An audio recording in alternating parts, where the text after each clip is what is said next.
Shoot. Anyway, as I was saying, the people, the first group that it's going to be moving is the people of Judah. So every time they moved out of the camp or they were going to start moving to a new camp, Judah was the first one to move. Okay, and when they got to a place, they were the first one to set up. Okay, it has to be in the order that the Lord said. Verse 10. On the south side, we're going to have Reuben, and Reuben's group is going to be 46,500. With him is going to be the tribe of Simeon, which is going to have 59,300 men. And then the tribe of Gad, who's going to have 45,650. And all together, it's going to be a total of 51,450. And they are going to be the second to break camp. In verse 17, it says, once Judah moves out and Reuben moves out, then you're going to have the Levites moving out with the tabernacle. Because we have to remember that the tabernacle is always going to be in the middle. Tabernacle is always going to be in the middle. Why? For protection. Because you have to remember that the ark is the throne of the Lord. And so he has to be protected by all corners. So once Judah and Reuben move out, then the Levites move out with everything. It says in verse 17, and the tabernacle of meeting shall move out with the camp of the Levites in the middle of the camps as they camp. So they shall move out, every one in his place by their standards. On the west side, we're going to have Ephraim. Ephraim has a total of 40,500 men. Then Manasseh is going to have 32,200. And then Benjamin, who's going to have 35,400. And altogether, on the west side, you're going to have 108,100. And they're going to be the ones that third to break camp.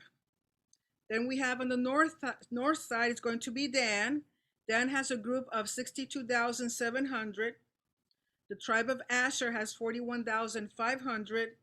And the tribe of Naphtali is going to have 53,400 for a total of 157,600. And they're going to be the ones to break the camp last.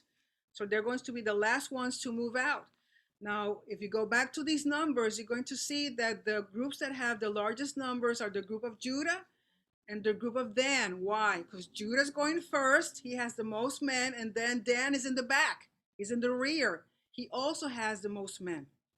Again, this is military strategy.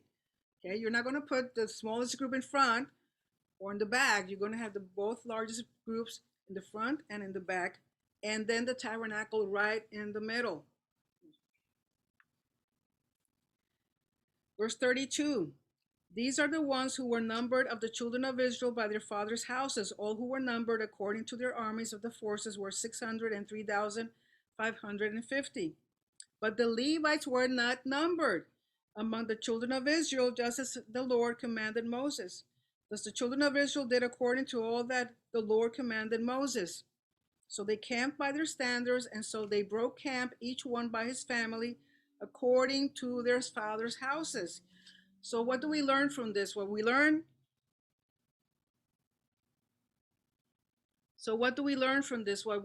is order. With the Lord, it's always about order. Why? Because if the people are keeping order, you're basically keeping God's order. And when there is order, there is shalom.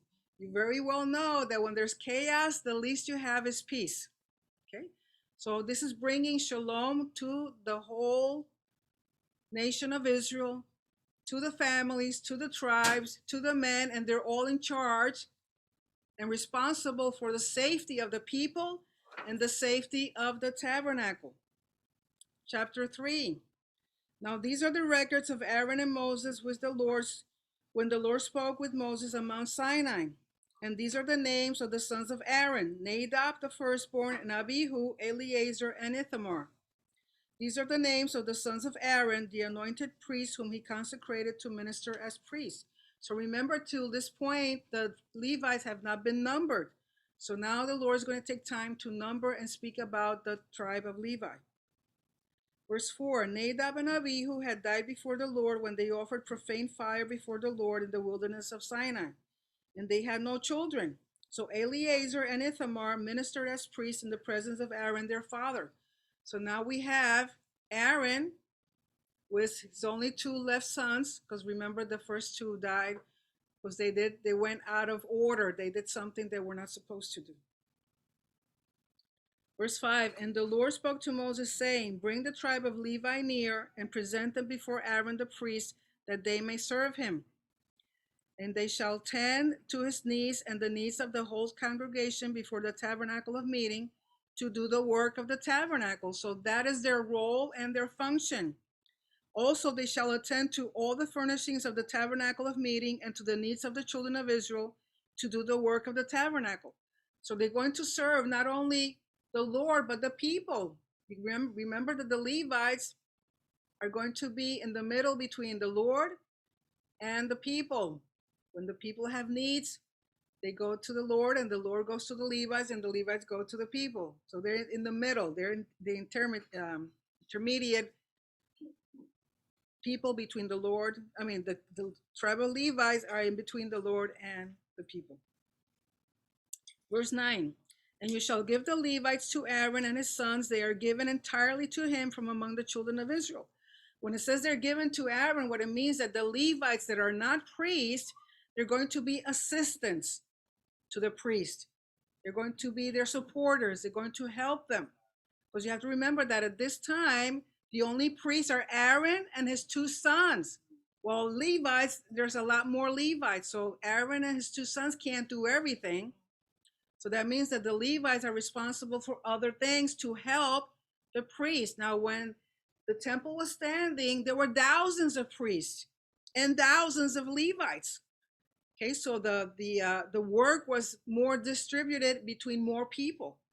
But at this point, since they're kind of starting, there's a very small group of priests, and there are more Levites who are going to help the priesthood. And it says, verse 10, so you shall appoint Aaron and his sons, and they shall attend to their priesthood, but the outsider who comes near shall be put to death. Again, anyone that is not a priest, anyone that's not a Levite, cannot do whatever they want. If they go in to this restricted area, they will see death. Verse 11, then the Lord spoke to Moses, saying, now behold, I myself have taken the Levites from among the children of Israel instead of every firstborn who opens the womb among the children of Israel. Therefore the Levites shall be mine, because all the firstborn are mine. Now that includes women. Just in case you didn't know, in the temple there were women. There were areas within the temple that lived women, especially the ones that were pregnant, and those children who are going to be used to serve in the temple as pure children. Okay, for example, during the time of the ceremony of the water libation, during Sukkot, they would bring water from the Shiloah pool. They would use these children because these children were pure of heart. And what they would do is when these Levite women were pregnant, they would live within the facilities of the temple. They would have their baby there. The baby was never exposed to any type of contamination, not to death or anything. So when it came the time to get the water, they would send these children sitting on mules, and they would take the water, pitchers of water, and then they would bring it up to the temple because they were pure. Okay? So there were women, and some of them women helped with making some of the curtains and some of the cooking. What they were not allowed to do was to serve on the altar. They were not to do the functions of the priest and some of the other functions of the Levites, but they were women. Why? Because the Levite tribe, they also had girls. That's only men. So these women were considered also Levites, except their functions were restricted. They were not the same as most of the men and the priest. So that's why the Lord says, because all firstborn are mine. On the day that I struck all the firstborn in the land of Egypt, I sanctified to myself all the firstborn in Israel, both man and beast. They shall be mine. I am the Lord. So even the animals, the firstborn animals, belong to the Lord. Then the Lord spoke to Moses in the wilderness of Sinai, saying, Number the children of Levi by their fathers' houses, by their families. You shall number every male from a month old and above.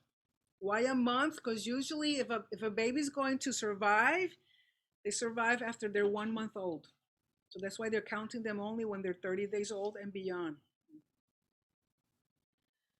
And why are they counting just the males? Because the males are the ones that are going to serve more within the tabernacle itself. Then the Lord spoke to Moses in the wilderness. Okay, verse 16. So Moses numbered them according to the word of the Lord as he commanded. These are the names of the sons of Levi: Gershom, Kohath, and Merari. And so it goes, speaking about Gershom and Kohath and Merari. We'll go to verse 21. From Gershom came the family of the Libnites and the family of the Shemites. These were the families of the Gershonites. Those who were numbered of Gershom were a total of 7,500. And the Gershonites are to camp westward. So they're going to be with Ephraim. They're going to be on the west. So remember that the Levites are going to be around the tabernacle. So the family of Gershom is going to be on the west side behind the tabernacle, along with the tribes of Ephraim. Then we have on verse 25, the duties of the children of Gershom is going to be the following. In the tabernacle of meeting, including the tabernacle, the tent with its covering, the screen for the door of the tabernacle of meeting, the screen for the door of the court,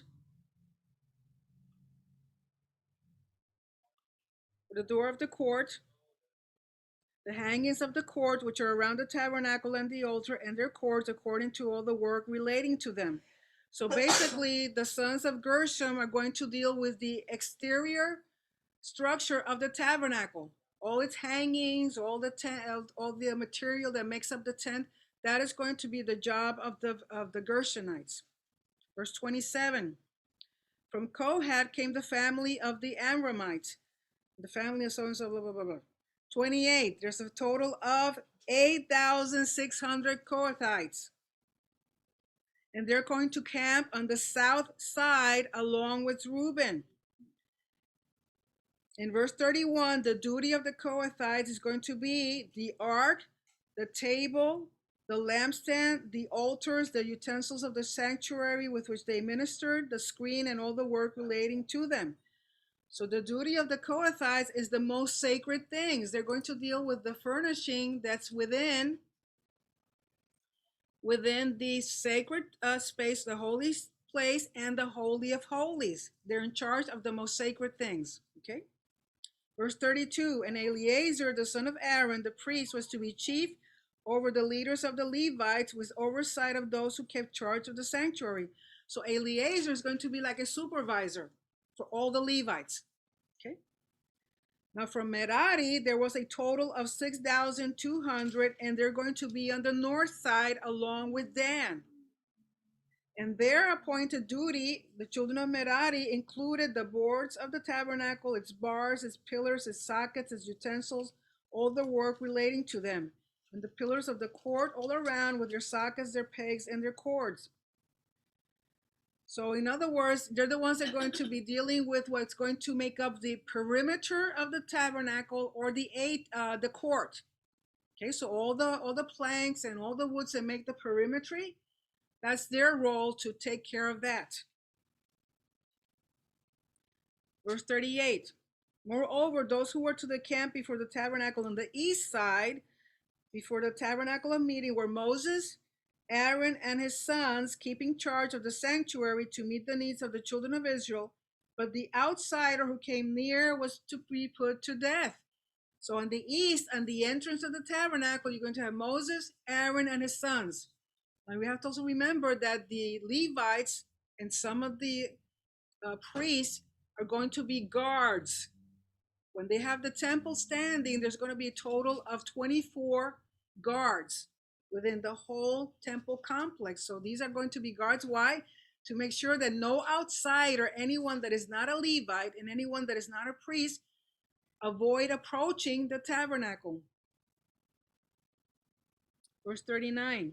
All who were numbered of the Levites, whom Moses and Aaron numbered at the commandment of the Lord by their families, all the males from a month old and above, were 22,000.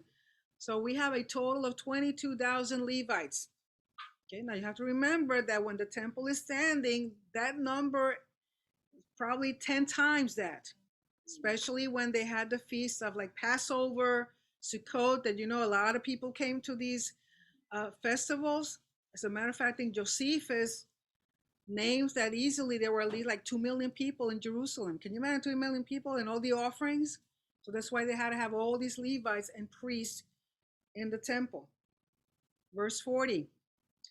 Then the Lord said to Moses, number all the firstborn males of the children of Israel from a month old and above, and take the number of their names. So now the Levites are going to be counted, and they have to be from 30 days and over. And this, there's a ceremony that even today many of the Jews still practice. It's called Pidyon Haben. Pidyon Haben, which means the redemption of the firstborn.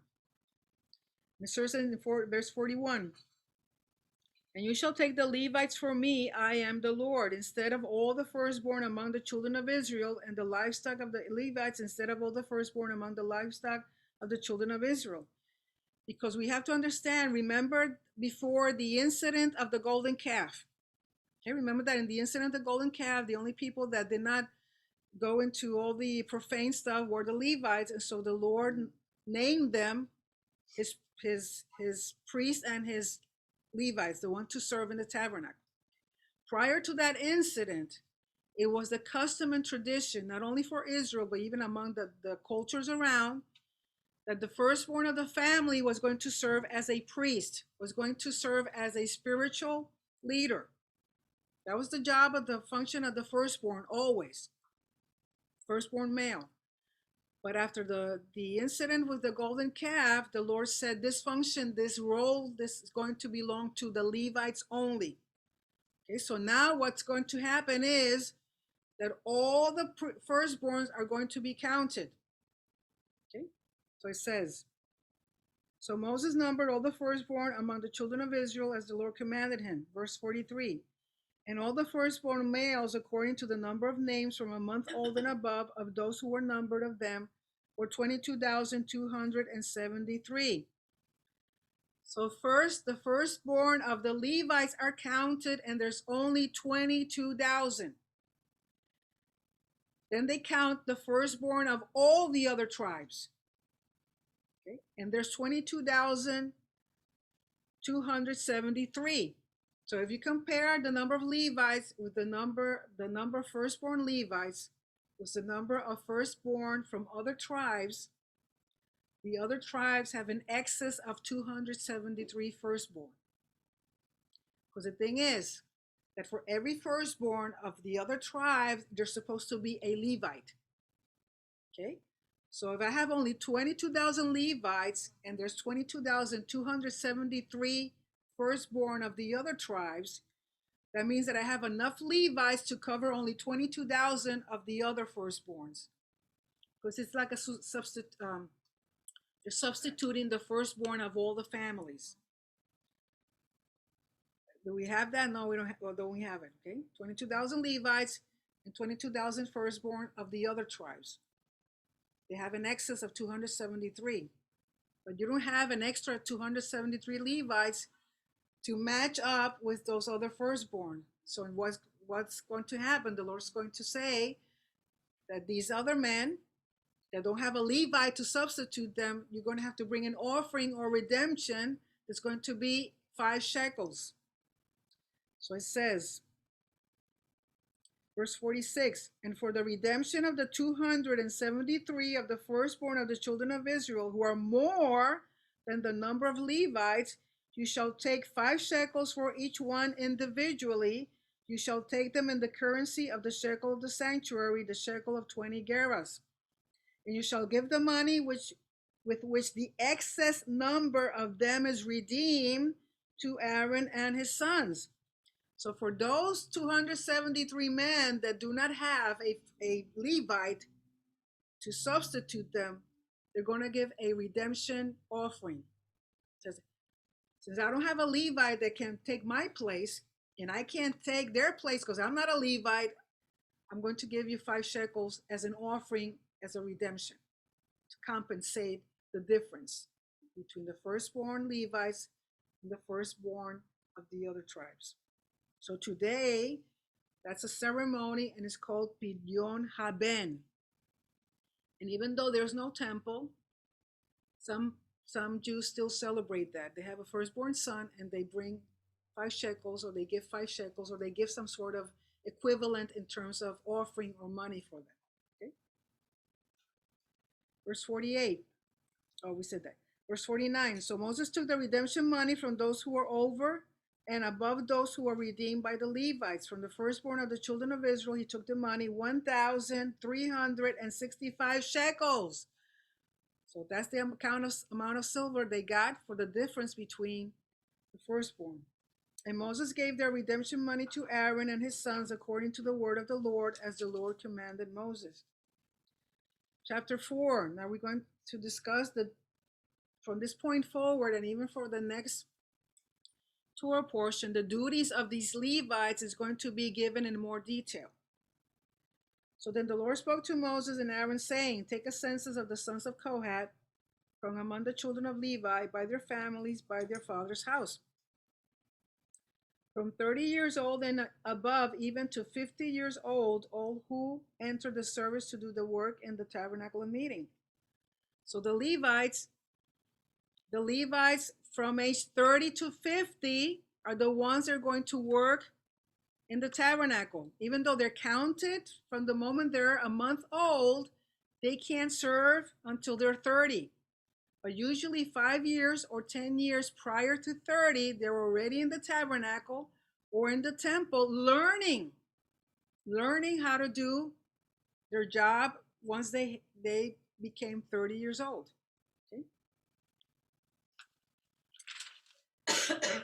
This is the service of the sons of Kohath in the tabernacle of meeting, relating to the most holy things. When the camp prepares to journey, Aaron and his sons shall come, and they shall take down the covering veil and cover the ark of the testimony with it. So the thing is that the Kohathites are the ones responsible for the furniture of the Holy of Holies and the holy place. But they just couldn't walk in and take the furniture. Before they were to move, Aaron and his sons were to go into the holy place and the Holy of Holies and cover everything. And they had to cover it in the manner and in the order that the Lord said you had to cover it. So the first thing they're going to cover is the ark. They take the curtain that's dividing the holy place from the Holy of Holies, and they throw that over the ark to cover it, and they continue to put other pieces over it. Okay? So that's why it says, they shall take down the covering veil and cover the ark of the testimony with it. Then they shall put on it a covering of badger skins and spread over that a cloth entirely of blue, and they shall insert its poles. It has to be in that order. On the table of showbread, they shall spread a blue cloth and put on it the dishes, the pans, the bowls, and the pitchers for pouring, and the showbread shall be on it. Even the bread, you can't take the bread out of the table, because the commandment was you never move out those bread out of the table. You only change them on Shabbat. And remember, when they were changing, what they would do is they would slide in the new fresh bread, and as they're sliding in the new fresh bread, the old bread is coming out. But you never leave the table uncovered with bread. So therefore, even when they're moving, they have to go and put the bread and cover it and take it that way, unless it was Shabbat and they could change it, but they could not take off the bread from the table. And it says, verse 8, they shall spread over them a scarlet cloth and cover the same with a covering of badger skins, and they shall insert its poles. And they shall take a blue cloth and cover the lampstand of the light with its lamps, its wick trimmers, its trays, and all its olive oil vessels with which they service it. Then they shall put it with all its utensils in a covering of badger skins and put it on a carrying beam. Over the golden altar they shall spread a blue cloth and cover it with a covering of badger skins, and they shall insert its poles. Then they shall take all the utensils of service with which they minister in the sanctuary, put them in a blue cloth, cover them with a covering of badger skins, and put them on a carrying beam. And they shall take away the ashes from the altar and spread a purple cloth over it. So even with the menorah, there was always one light of the menorah that you could never let the wick go out. The flame could never go out. So even that had to be carried. Of course, I'm sure, according to something I read, I think last year, there was a special type of jar, of clay jar, where they put that flame and they had to carry it with them. It could never go out. Same thing with the ashes. They just couldn't throw the ashes anywhere. Why? Because the ashes, well, is what was left of the holy offerings. So you just can't throw the ashes anywhere you want. They had to carry them with them until there was a place that the Lord said, okay, you can put them there. Even when the temple was in Jerusalem, there was a specific place to put the ashes. You just couldn't get rid of them. Okay, so why? Because of the holiness that even the ashes still contain. Okay, that's why when the red heifer is burnt, those ashes are used mixed with water for purification. So everything for the Lord, everything is important. You just don't throw away nothing, even the crumbs. Remember Yeshua, he said even the crumbs you have to pick up. Everything has value.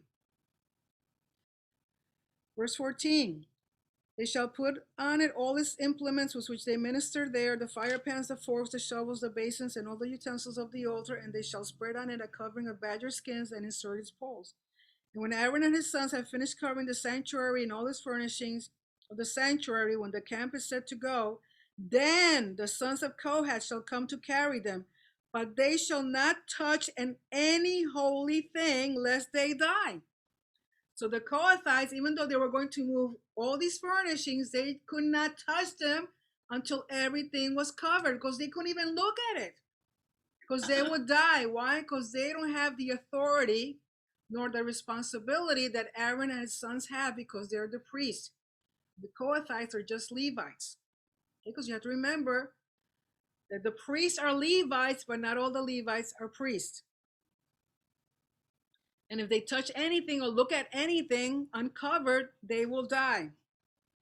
These are the things in the tabernacle of meeting which the sons of Kohath are to carry. Verse 16. The appointed duty of Eleazar, the son of Aaron, the priest, is the oil for the light, the sweet incense, the daily grain offering, the anointing oil, the oversight of the tabernacle, of all that is in it, with the sanctuary and its furnishings. Then the Lord spoke to Moses and Aaron, saying, do not cut off the tribe of the families of the Kohathites from among the Levites, but do this in regard to them, that they may live and not die when they approach the most holy things.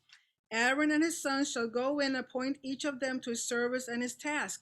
In other words, God is making Aaron and his sons responsible for the lives of the Kohathites. He's saying, if you don't do your job and they come in and things are uncovered and they touch them or look at them, they're going to die. So you make sure before everything is moved out that Aaron and his sons cover all the furnishings. And then divide the task among the Kohathites, because you remember the Kohathites it's like 8,000 people. So you just can't have 8,000 people come in and take out everything. You're going to divide them in groups. Okay, this group is going to work today, and next group is going to be next time we move, and so forth. Verse 20, but they shall not go in to watch while the holy things are being covered, lest they die. They can't even look at these items because of their holiness.